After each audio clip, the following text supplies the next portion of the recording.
From the Under Lock and Key release, that is Dockin' with Unchained the Night. And Chris. Yes? Apparently, Guns N' Roses are out on the road, as I know you're well aware. I am. And it looks like an unlikely pair, Axl Rose and Tom Jones, were unchaining the night. What? Did not see this. Axl Rose and Tom Jones get their party busted up. Busted up? Yeah, they were out making a lot of noise till like 5 in the morning, and the police raided their party. Where was this at? This was over in England, I believe. A booze-fueled party with Guns N' Roses rocker Axl Rose and veteran singer Tom Jones broke up at 6 a.m. Oof. after noise officials were called to shut it down. Uh-oh. The celebs bar hosting the bash officially closed at 3 a.m., but Wildman Rose and Jones, 77, and others... 77. All right. And other stars were still downing drinks hours later. Nice. That sounds like a Chris Aiken scene. Does. That sounds fun. Mm-hmm. 2 council noise officers arrived to try to... Let's see. 2 council noise officers arrived to try to call time at about 4:30 a.m. after complaints from the neighbors. Okay. But it was another hour and a half before the revelers, who also included Kate Moss, or Kate Moss's ex-husband, Jamie Hintz. Oh, him. Jamie Hintz was there. Whoever, Jesus, this party was rolling. Finally stumbled out of the venue. Wow. Get this. Megastar Rose. Megastar. Well. 55. Led the hell-raising in the early hours of Sunday in a bar at the Chiltern Firehouse Luxury Hotel and Restaurant in central London. Jeez. So they were partying it up and rocking it out. With Tom Jones, though. With Tom Jones. That old dude still gets some panties thrown at him. What the fuck? Yeah, really. Yeah, my goodness. He and his band had belted out classics such as 1988 hits Paradise City and Sweet Child of Mine at a heaving London Stadium gig Saturday night. Well. The booze then flowed as celebs at the party watched U.S. Boxing World Championship Andre Ward's victory in his televised clash with Russian Sergey Kovalev. Okay. Whatever, I don't watch boxing. A source said the music was pumping. There was screaming with boozy celebs cheering the fight from Las Vegas, which didn't start until 4:20 a.m. UK time. Axl was rooting for the U.S. fighter. Wow, what a surprise. And Shocking. Wasn't happy about noise complaints. It wasn't very rock and roll, man. Yeah, man! The bar manager tried to argue it was a private party.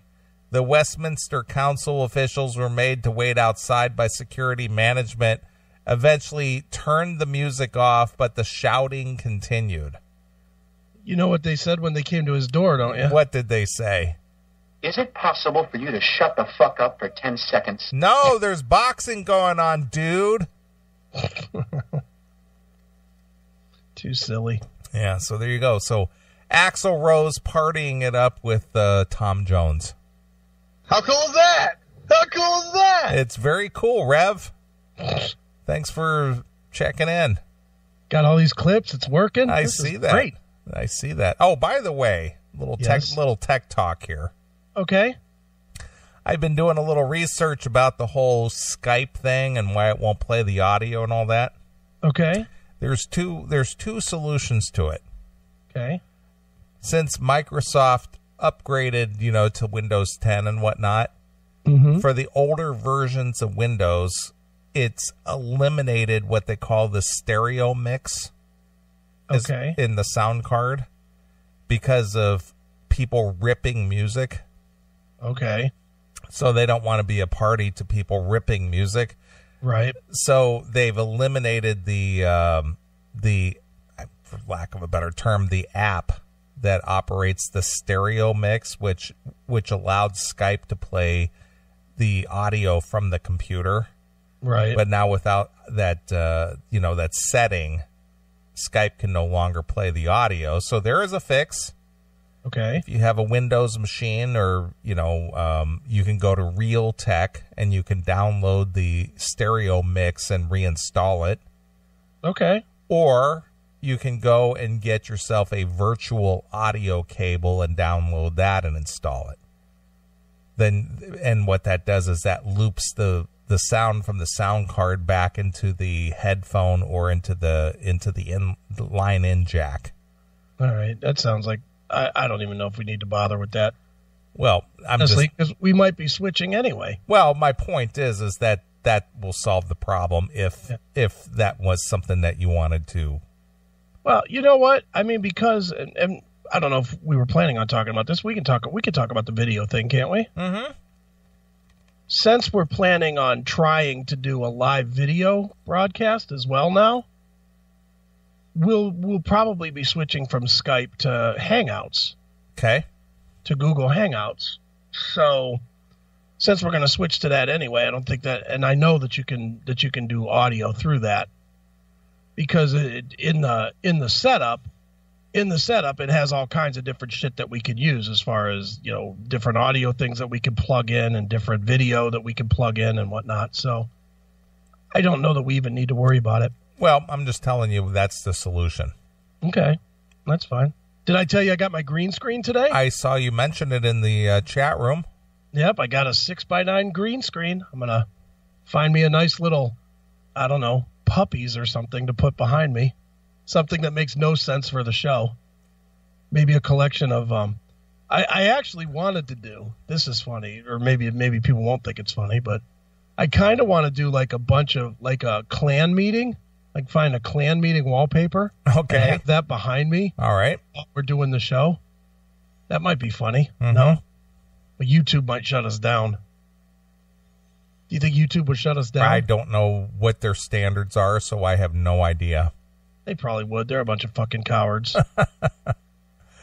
Well, somewhere down the road, as it develops, for those of you who are interested in seeing me sit here and talk on a mic and see Chris talk on a mic, mm-hmm. You'll be able to peek into the actual live show and watch us sit here and pick our nose and, talk on the mic and scratch our heads. And, if a Alyssa Milano picture pops up, I mean, Chris might be whipping his dick for all you know. I have no idea.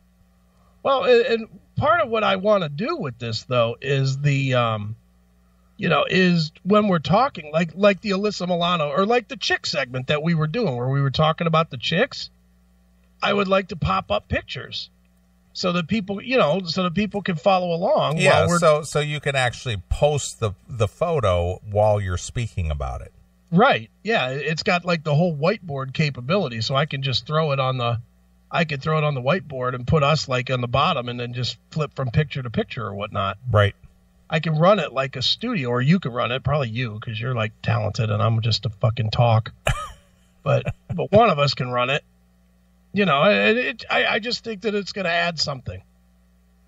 Lord knows the way my life is right now is probably not the best time in the world for me trying to do something new, but it's something I've wanted to do for a while anyway. So now I think we have the capability to do it.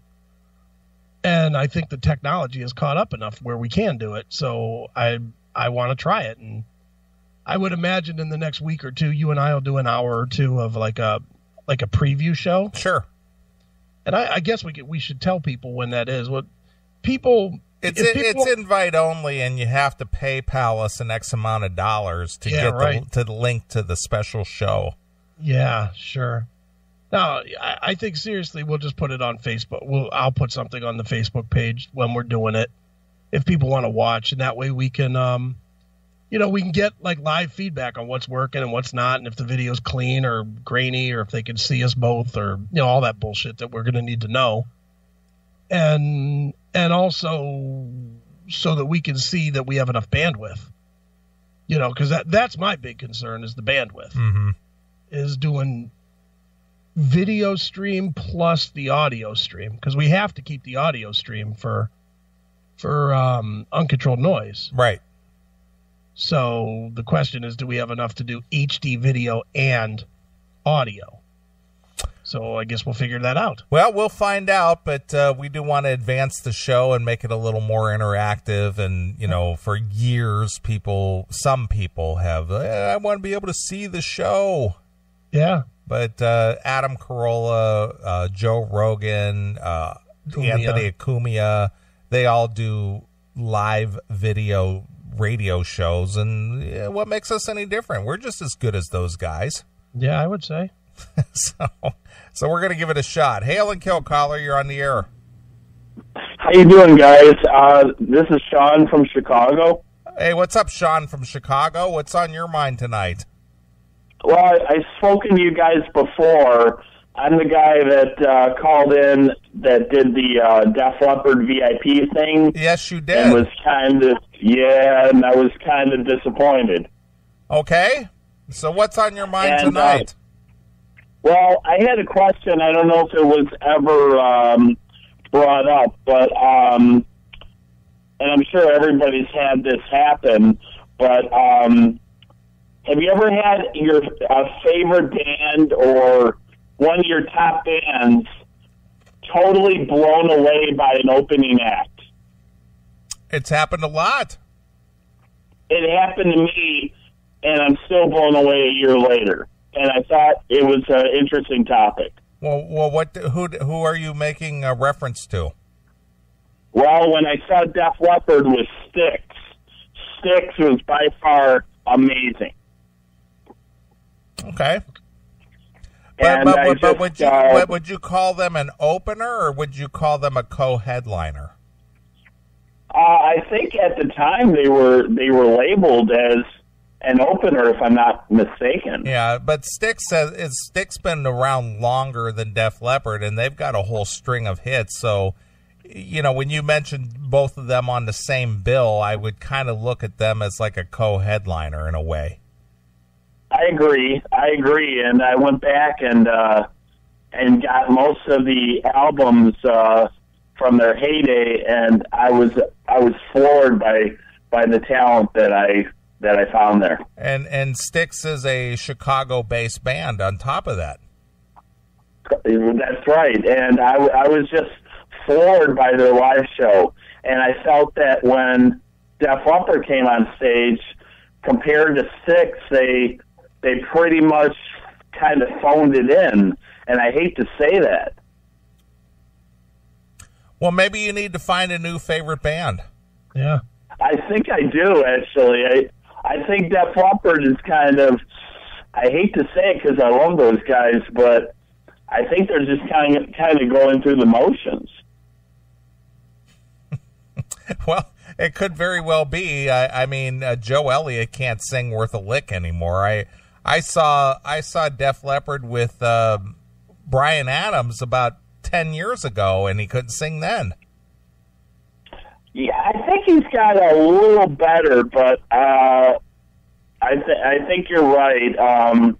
There's quite a strain on his voice as they're touring. I don't think they have too many days in between anymore, and that's got to be hard for a singer. Just fucking go, get killed. All right. So what else is on your mind? Just the fact that Styx blew Def Leppard away? Yeah, and it just kind of it so surprised me. I remember leaving in shock for days after. Shock, and I'm not shocked, well, that's pretty serious. You for days. Were you outraged? But going into it, thinking, "Oh, Def Leppard's going to be awesome. I'll watch these other bands," and I came out a bigger Styx fan than I was a Def Leppard fan. All right. And I never heard anybody bring up that topic before. Aha. Well, you just did, my friend, in the 21 plus years of the CMS. You are the first. Oh God! Have you guys have? Can you give me an example of some of your guys' opinions on the same thing? I saw Skid Row open up for Aerosmith, and they blew Aerosmith off the stage. And that's with Sebastian Bach, correct? Yeah, that was when in their heyday, in their early days, in the late. I think it was '89, if I'm not mistaken. Wow, that must have been amazing. I think that was during the Pump tour. Wow. And I guess they're playing tonight, but I'm missing them. Who? So unfortunately, Def Leppard. I think they're playing tonight. I think you'll survive. Believe me. I hope so, but I'm a fan of the One Armed Bandit, so not seeing him is kind of. Well, I got to be honest with you. I get pretty gooey over Phil Collins' rippling muscles and his greased body. And he's pushing 60, which is scary. Why is that scary? That a guy that advanced in age looks that good, and when I look in the mirror, I have to take Tums, Well, steroids does great things for you, as well as a boatload of money. That's true. That is true. That is true. But I just I don't know how he does it, but he does. The money sure doesn't hurt. Yeah, when you live in the suburbs of Chicago and you work an 8 to 5-er every day, you don't have the same opportunities as a Phil Collins does. No, you don't have the opportunity to be working out all day and doing whatever you want. True. Exactly. All right, man. Well, is there anything else? No, just wanted to say love your guys' show. I always tune in, and thank you for what you guys do. All right. Well, we appreciate the patronage. So hail and kill. Take care, man. Bye-bye. Take This care. is why we hate the fucking callers, man. It's like one fucking bad joke after another. Take care. That clip's going to get a lot of play. Yeah. That's funny. God. Styx, an opener. Okay. 1972.